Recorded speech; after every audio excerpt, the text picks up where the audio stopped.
សួ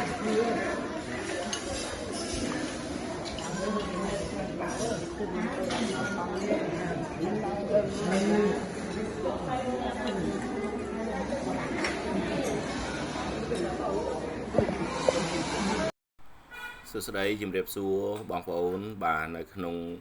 បាទឱកាសនៃពិធីបុណ្យ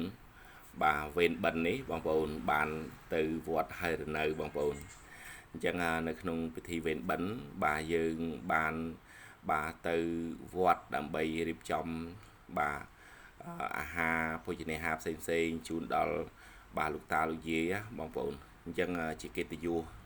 និងជាភាពរីករាយមួយដែលយើងបានបាទចូលរួមនៅក្នុងការបាទធ្វើបុណ្យដាក់ទានបងប្អូនអញ្ចឹងនៅក្នុងពិធីវេនបិណ្ឌបាទយើងមានទាំងការធ្វើបុណ្យទាំងការដាក់ទានទាំងការរៀបចំនៅ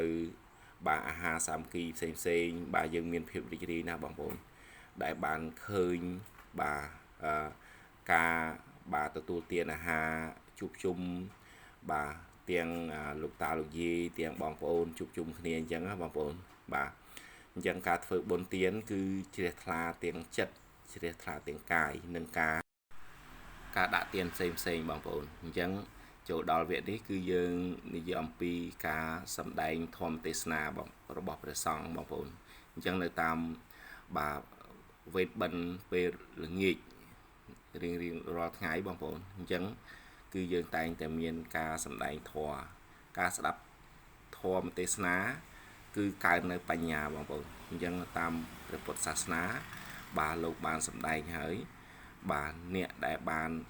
ស្ដាប់នៅការសម្ដែងធម៌របស់ព្រះសង្ឃបាទឲ្យបានច្រើនតែងតែកើននៅបញ្ញាពីព្រោះថា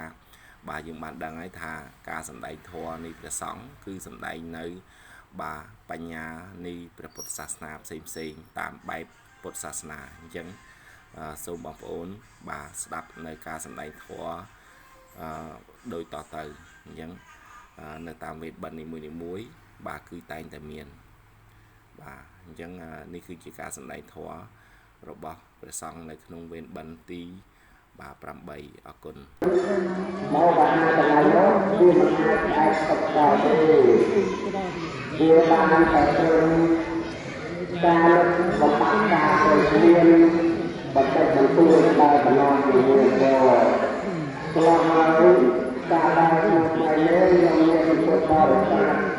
បានមកលើតាមដើម្បីប្រកាសប្រកាសទទួលបុគ្គលដើម្បីឲ្យបុគ្គលនេះបានមកកើតក្នុងទីដ៏ខ្ពស់ក៏ដោយជំនាញរួចទៅបានពិធីការនេះណាក៏ការចំណានព្រះដែលបានពិធីការហើយការរៀបដែលបានពិធីការតែការតែចិត្តដល់ចូលចិត្តដល់ใจដល់មានលួចយកនៅមហោបអាហារក៏មានលួចយកម្ដងសាច់ម្ដងសាច់ពុទ្ធាមិនកើតទៅទេបើទៅយូរទៅ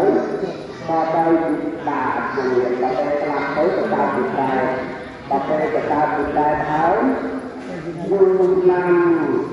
រហូតដល់ព្រះសម្ពុទ្ធប្រាស់បានលើបានជាព្រះបាទសម្ពុទ្ធនេះបានមកប្រាប់អង្គទូលគឺដល់ព្រះសម្មាសម្ពុទ្ធព្រះសម្មាសម្ពុទ្ធហើយក៏បានទៅធ្វើត្រៃព្រៀងឲ្យព្រះបាទសម្ពុទ្ធគាត់នឹងគឺណាដល់ពេលដល់នឹងហើយគាត់ព្រះបាទសម្ពុទ្ធនោះក៏បានប្រកាសអង្គទូលទូលថាជា